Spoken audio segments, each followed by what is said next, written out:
Salaamaaleykum. Salaamaaleykum, monsieur le Premier ministre. Salaamaaleykum, monsieur le Président de l'Assemblée nationale, les membres du gouvernement.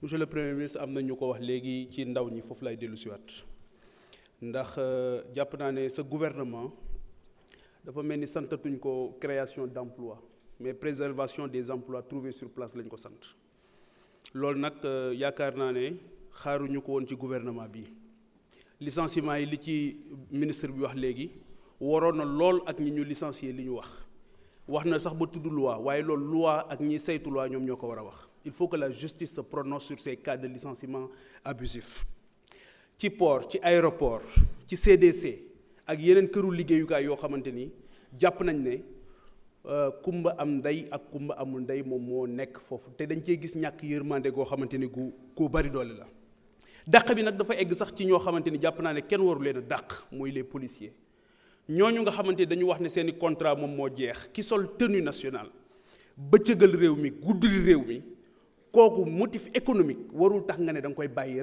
rawatina ci jamono boo xam les défis sécuritaires sont énormes donc jàpp naa ne ñooñu muy ces 312 seen réintégration dafa war a nekk lu immédiate beneen bi mooy toujours ci ndaw ji migration circulaire wax nañ ko mooy léegi ndaw ji dañ leen di yóbbu ngeen dem loolu jàpp naa ne du solution keroog bi ñuy dem ni jëwriñ ji taxawee tiim leen am na lu bari lu mu fàttali ci conscience collective bi te loolu du li ñu diggoon ndawi Sénégal gis naa sax ñu ne Qatar tamit moo ngi xaar ñeneen ñoo xamante ni duñu ñuy witt waaye des gens qui sont bien formés loolu tam dëppawul avec les enjeux de développement du Sénégal donc loolu war nañ ci taxaw bu baax beneen bi monsieur le Premier ministre maa ngi ñeewant bu baax le ministre de la justice ndax fi mu ne ñoo ngi ñëpp a ngi jooy tiim ko y compris le président de la République di wax ne le peuple doit mettre la pression sur la justice non le peuple n'a pas le droit de mettre la pression sur la justice rawatina justice boo xam ki ñu ko dénk tey nit ñi am nañ ci moom yaakaar suñ ko dooleelul buñ ko affaiblir fii may wax ak yéen am na jëmm joo xamante ni Simon Faye la tudd rédacteur en chef bu des médias Simon Faye bokk na ci taskatu xibaar yi gën a respecté ci Sénégal ci probité am ci intégrité am nécessité d'enquête ñu ne moo tax tey ji ñu téye ko ay fan këram donc actuellement jàpp nañu ne képp koo xamante ni dañ ko identifier comme noonu premier ministre Ousmane Sonko dañoo war a dal ci sa kaw te loolu jàpp naa ne yow benn noon nga war a am mooy ku noonoo réew mi mais lépp loo xam dafa jëm ci yow jàpp nañ ne war nga ko mën a jéggale bu fekkee ne comprendre nañ fii nga xamante ni foofu la réew mi toll. donc Simon Faye ak la justice ak ñi nga xamante ni yëpp dañ leen di woo ci loo xamante ni du dara parce que li nga wax fii léegi ci wàllu justice jàpp naa ne on est en train de redéfinir même la nature de notre régime. Pendant longtemps, on a décrié une administration judiciaire. Aujourd'hui, on va aller vers un véritable pouvoir judiciaire.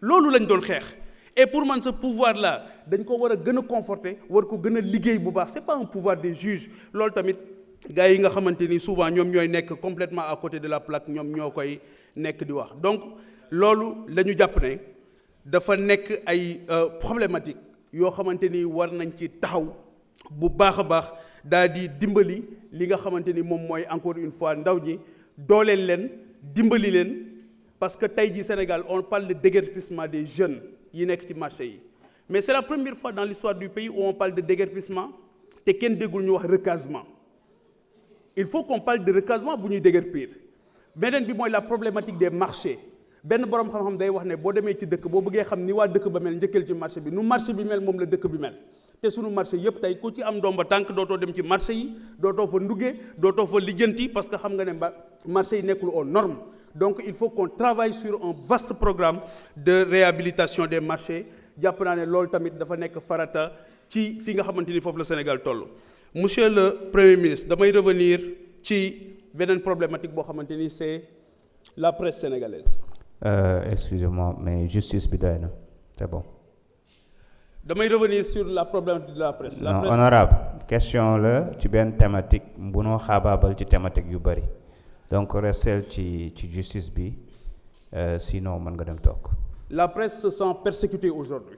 Veuillez couper le micro s'il vous plaît. La presse se sent honorable persécutée. Allez vous asseoir. Allez vous asseoir.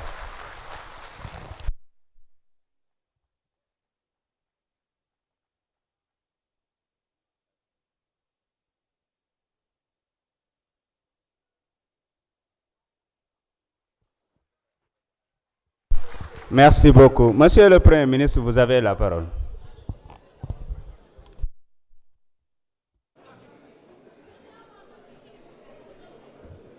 Merci, Monsieur le Président. Je crois qu'il y a eu 50 000 questions en une, mais dinañ ci tontu yenn yi rek. Et je me réjouis de voir que une certaine opposition essaie de s'agripper à tous les branchages. Et désormais, le cheval de bataille, c'est d'être les défenseurs du ministre de la Justice dans une soi-disant brouille avec le reste de l'exécutif.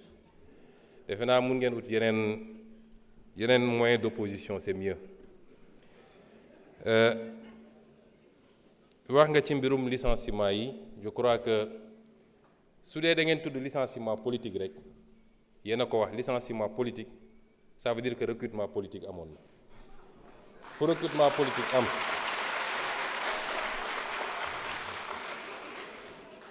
ku ñëw ku politique recruté woon nag politique war na laa mën a fi dindi loolu amul demal ma ñëw.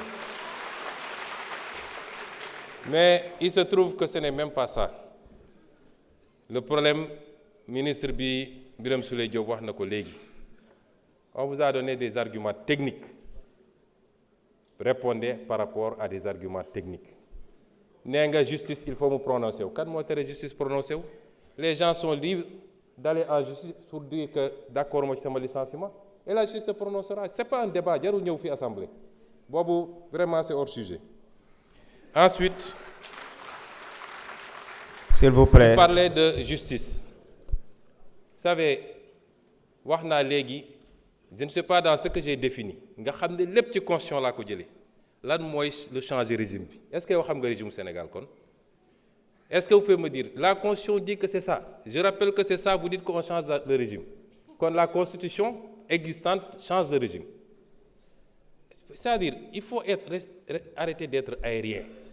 Dès leen wax loo xam ne dañ naan 1 plus 1 égale 2 constitution article wax na lii est-ce que mooy nañ ko dee leen dellu si noonu ci politique parce que sinon da ngeen di nekk di lëndëmal askan wi ci wax yoo xam ne amul bopp amul genn.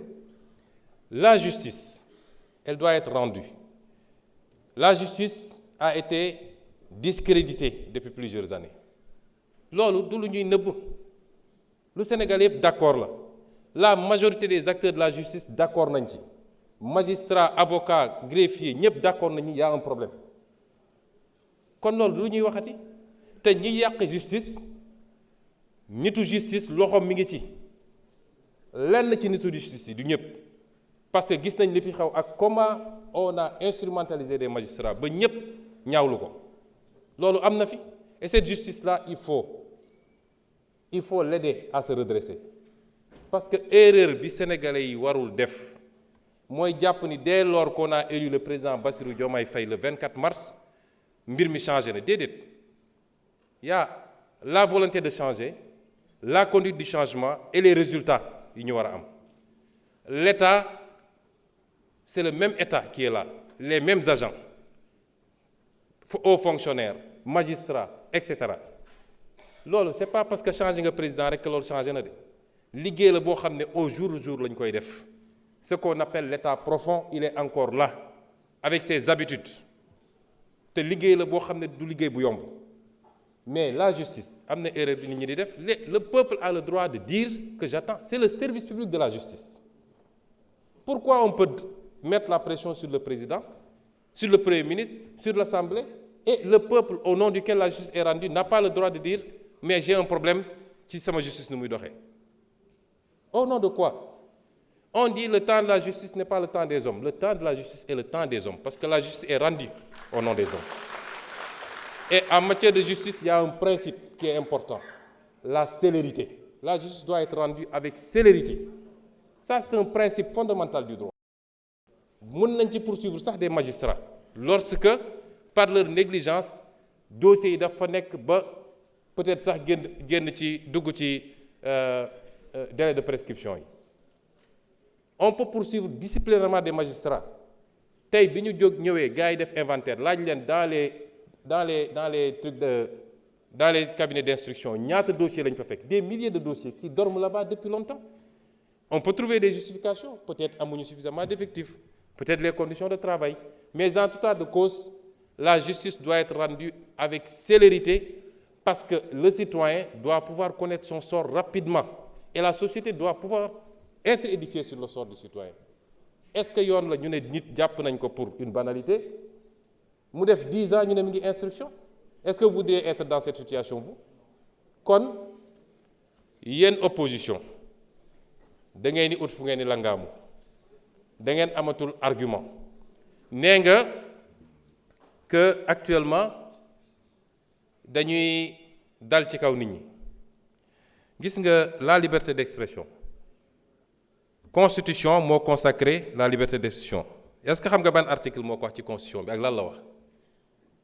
Je suis sûr que xamoo ko liiroo ko.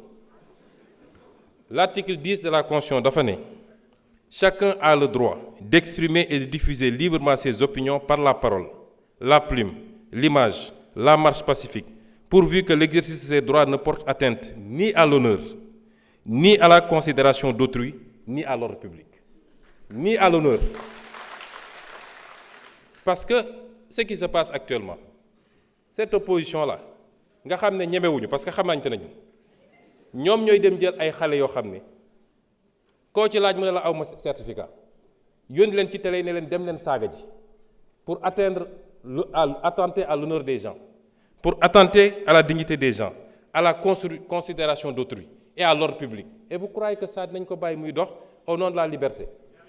Moi, je vais vous dire une chose. Ba fi mu toll nii je ne me suis jamais intéressé à ces questions. Lu xew ci réew mi ñu ne Sonko la. Je n'ai jamais fait arrêter quelqu'un. Le ministre de la Justice est là. Je n'ai jamais dégg naa même ñi ñu jàpp ci affaire dossier xaalis ak nangam ñu ne Sonko la. C'est pas moi. Damay xëy di gisandoo ci presse bi ñëpp ni jàpp nañ diw.